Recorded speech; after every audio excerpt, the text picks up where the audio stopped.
Telangana BJP ने रियासत में खाली होने वाले कानून साज काउंसिल की 3 सीटों के लिए अपने उम्मीदवारों के नाम का ऐलान किया, जिनमें 2 टीचर जमरे के और एक ग्रेजुएट जमरे के काउंसिल के उम्मीदवार शामिल हैं।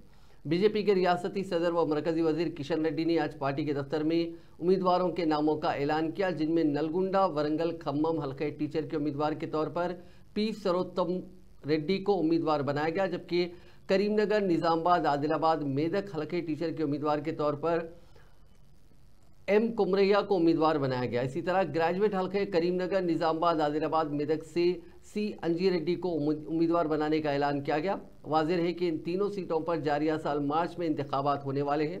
बताया गया कि मज़कूरा बाला अजलास के 28,000 से ज़्यादा वोटर्स टीचर जमरे के 2 हल्कों में अपने वोट के हक से इस्तेफादा करेंगे। इंत पेद्द రెస్పాన్సిబిలిటీ ఇచ్చినందుకు కేంద్ర ప్రభుత్వం, కేంద్ర పార్టీకి, తర్వాత స్టేట్ పార్టీకి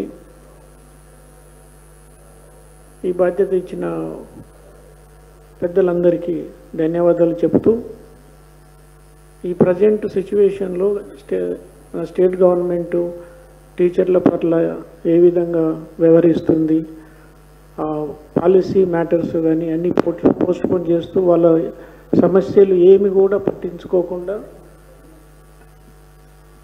ఉన్నది.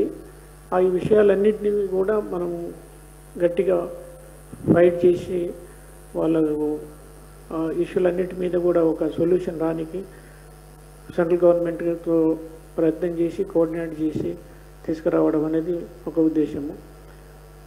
తర్వాత ఈ ప్రభుత్వం ఇష్యూస్ అన్నిటి కూడా లాస్ట్ ప్రభుత్వం 10 సంవత్సరాలు, ఈ సంవత్సరం లాస్ట్ 1 ఇయర్ నుంచి కూడా టీచర్ల విషయంలో ఎవరు ఒక ఇష్యూని కూడా సార్ట్అవుట్ చేయకుండా అన్నీ పెండింగ్ పెట్టారు. అవన్నిటి మీద మనము పోరాటం చేసి వాళ్ళకి సొల్యూషన్ వచ్చే విధంగా సెంట్రల్ గవర్నమెంట్ తరఫున ప్రెషర్ తీసుకొచ్చి ఇక్కడ కిషన్ రెడ్డి గారి నాయకత్వం కానీ